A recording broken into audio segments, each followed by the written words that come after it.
ini parah.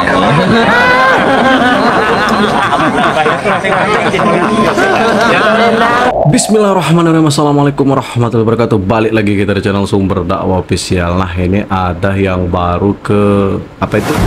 Ke DPD, ke kantornya DPD. Pokoknya gerombolan ini terus menghasut masalah Mas Gibran, masalah pupu papa.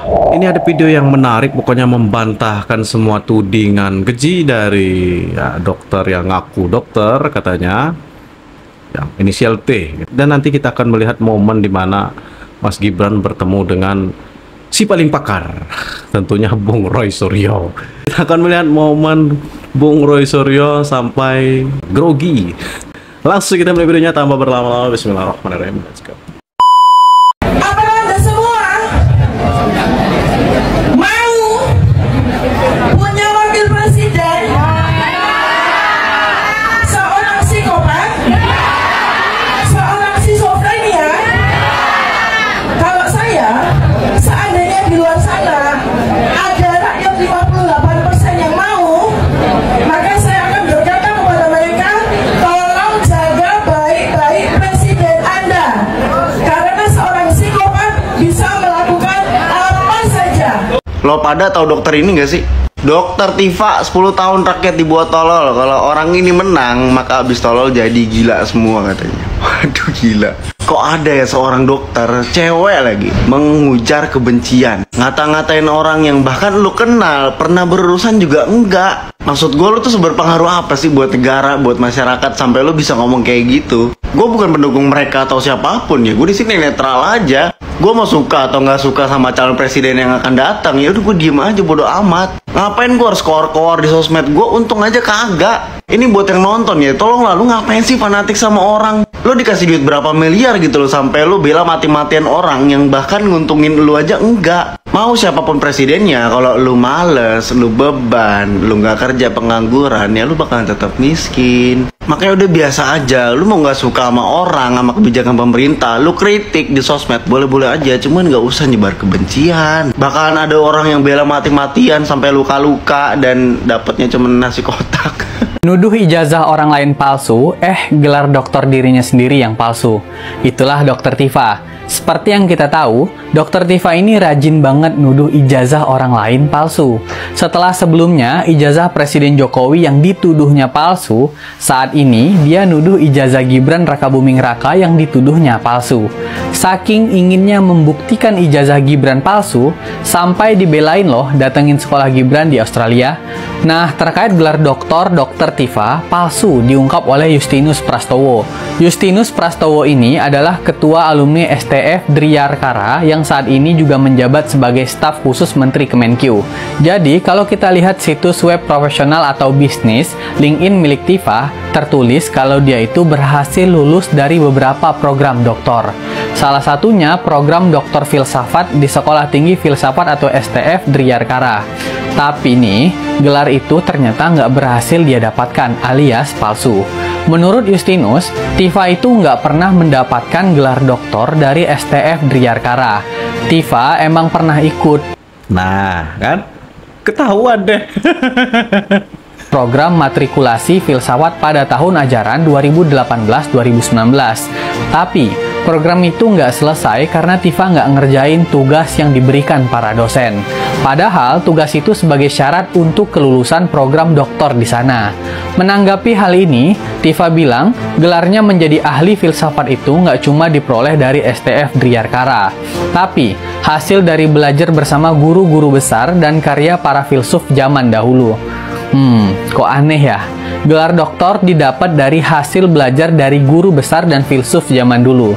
Ya sih, tapi gelar doktor itu kan harus melalui proses tertentu, bukan sekedar belajar. Ada-ada aja ya alasannya. By the way, terkait kabar gelar doktor palsu Tifa ini sudah beredar sejak 2022 lalu. Tapi beredar kembali setelah Tifa nuduh ijazah Gibran itu palsu. Tifa, daripada ngurusin ijazah orang lain, mending urusin aja dulu gelar sekolah sendiri. Dokter Tifa sering-sering ngaca deh ya. Ya contohnya aja ada seorang dokter yang diwawancarai di podcast gitu yang bilang bahwa contohnya nih ya, ini mempermalukan Anies kalau menurut saya Bang.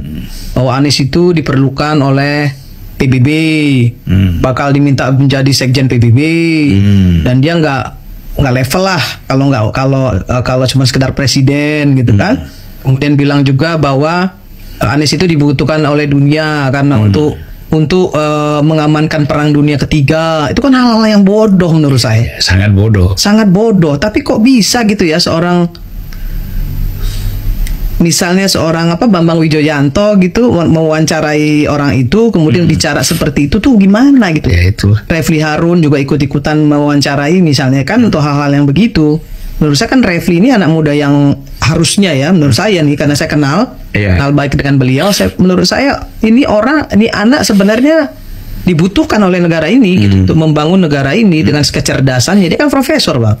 Masih muda gitu ya. Tapi katanya belum profesor. Saya nggak tahu, kan suka disebut profesor. Katanya belum. Oh, belum ya, Bang ya. Saya kira sorry. Minta ini.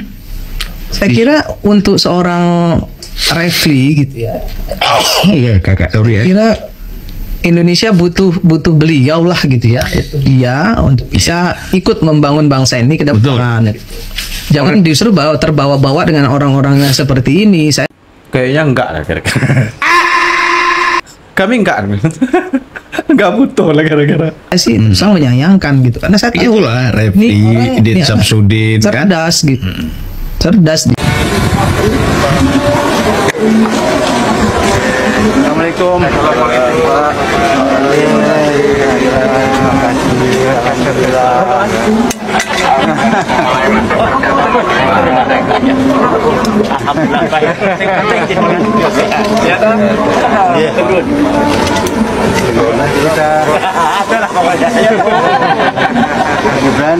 Yang penting jenengan sehat.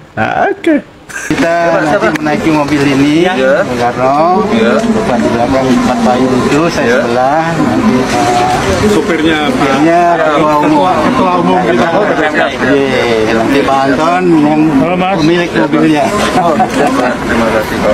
Mungkin kita nanti sama-sama ayah waktu itu, ayah naik yang belakang itu. Rasid 78, Ar-Rasyid 87. Kalau tidak jadi presiden ke-8, Bapak angkat kaki dari Indonesia. Nah.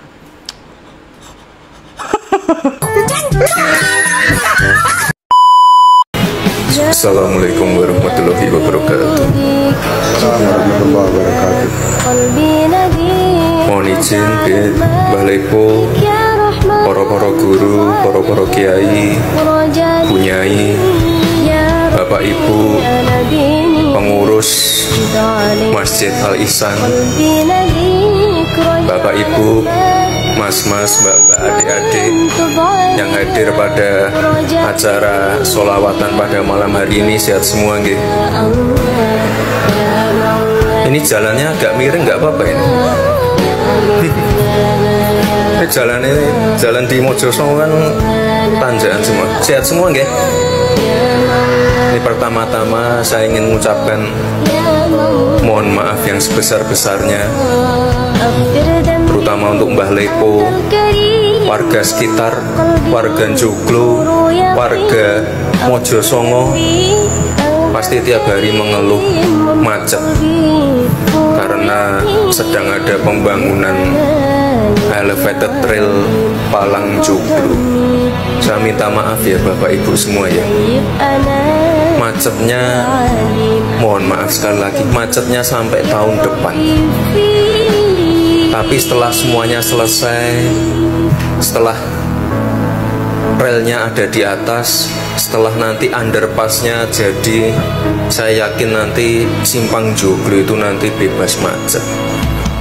Jadi nanti pondoknya Mbah Lepo tambah rame, pasar-pasar di Nusukan tambah rame.